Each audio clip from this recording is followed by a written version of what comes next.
About 2 weeks ago, I received a message from my friend Colin, who's working on our other friend's website for their business, about said site going down after he saved the change through WordPress.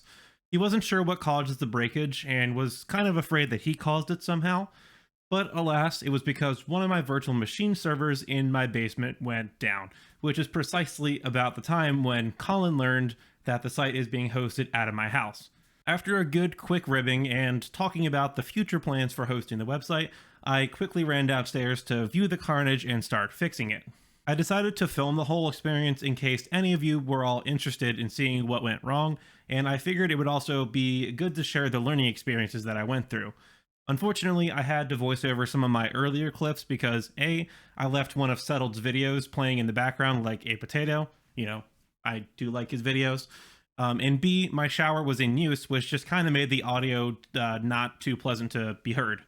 Nonetheless, I was able to re-record my thought process during the troubleshooting and fill in some gaps that my tired and annoyed mind forgot to elaborate on. Today's retelling features frills, thrills, and isn't for the faint of heart, so be sure to go get some parental or even grand-parental guidance if you need it. Now let's begin. You smell that? It smells like a bit goblin. Okay, so I brought my server up here for the diagnosis, and ew. Ignore the dust, please. I know I need to do some cleaning, I just haven't, and yeah, let's just worry about the server for now. Anyways, it's all plugged in where my test bench usually is, and let's just turn it on to see what exactly happens. Well, some lights come on like we see on the CPU cooler, but no video on the monitor. Great. Taking a look inside the case, I don't see anything obviously wrong like a capacitor exploding on the motherboard, and there aren't any indicator LEDs or anything fancy like that, since this was a low-ish budget build like 5 years ago.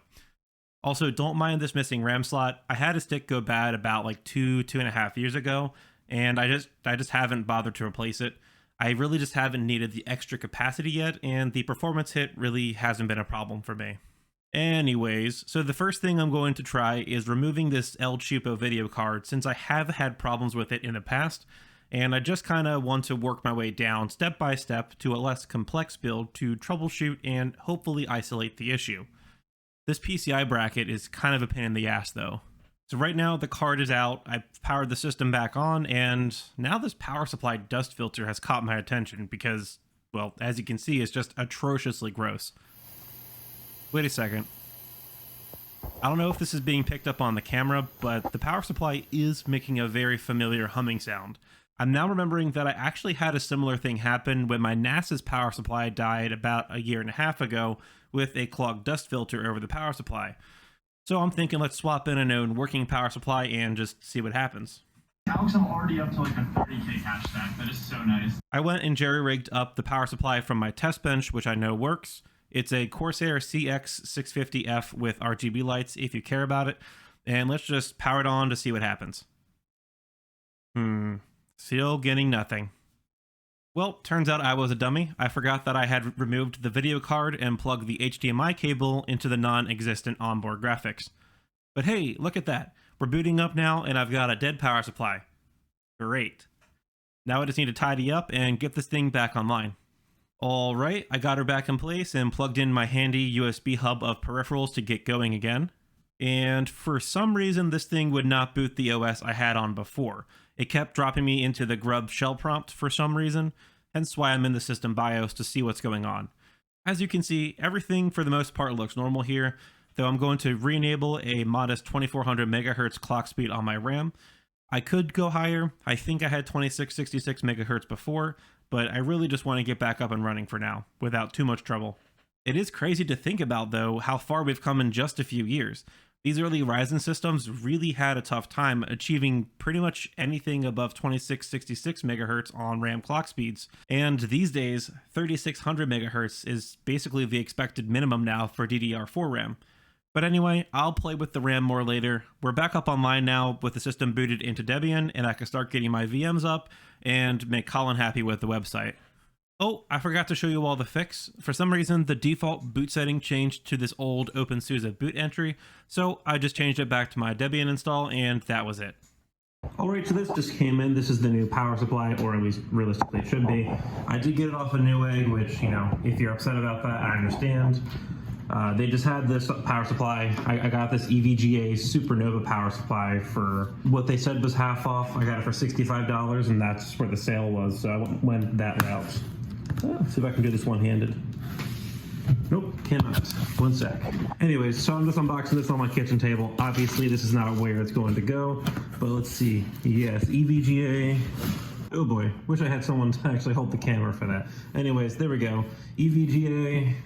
Let's see there with the name, 650 GT SuperNOVA. I basically just got this because it was a 80 plus gold power supply. As you can see by that badge there, 650 watts to replace the 650 watt power supply that I had on my test bench before. And it's also a fully it's also a fully modular power supply. So I don't have to, have that mess of cables that I don't need.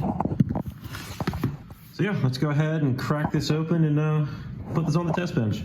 You got your manual, complimentary power cable. Always love to see that.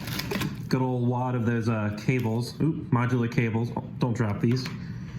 Gonna have to keep these in the box somewhere. And looks like I'm not going. Oh, there we go. There we go. Getting better at this one-handing stuff. Kinda. Currently doing this little unboxing in my dining room. Getting outside the office a little bit. Voila! There we go. Good old beefcake of a unit. I love it. It's also kind of like this little design down here. Nice and fancy for you. What's this say? Eco. Auto ecosystem provides zero noise at low to moderate loads. Fantastic. Less noise is always better. All right, so here's the final step that we need to do. We just need to take this power supply, hook it up back here. Just gotta screw it in back behind there. And then, just gotta hook up all the cables and we should be good to go. All right, so I got the system back up and running. I thought about doing like a little time lapse of, putting the power supply in there and then running all the cables, but I thought about it and I realized it was only really putting these three screws in over here, right there and somewhere down here. And then, running like, 5 power cables or so. So it really wasn't worth it to me, but as you can see, we got everything back up and running. And I'm just updating this machine since it hasn't been online for, I think like a week and a half, maybe even 2 weeks since I had this test bench down. So yeah, everything's back up and running now. And if you didn't notice before, this little Quadro card right here is a little teaser for a future video that I'm gonna do, just, talking about workstation graphics cards and stuff. But I'll leave you with that little teaser. Ooh, looks like my camera might have froze for a sec. Sorry about that. Oh, thanks for joining me in the journey back to my usual set. I know there really wasn't much to this video. It basically was just me quickly diagnosing a problem I've conveniently seen before and then juggling around some hardware. But I really wanted to diagnose and resolve this issue with my one virtual machine server to get that website back up. And I figured it would either be an entertaining watch or at least a good learning experience for some of you to actually clean out your dust filters once in a while so this doesn't happen to you.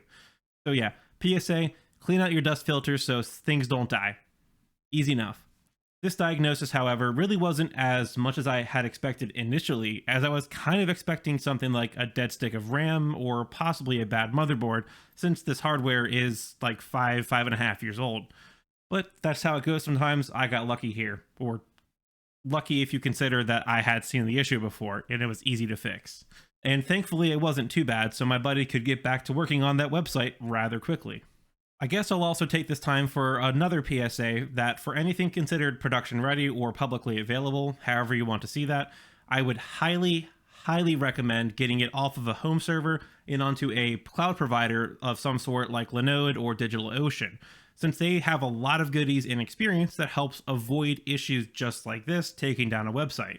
Even 1 or 2 hours of downtime can have tremendous impact on both the amount of clients that you can service that end up just going to another business with a functional site, and it can seem really unprofessional these days for something as seemingly simple as a website going down.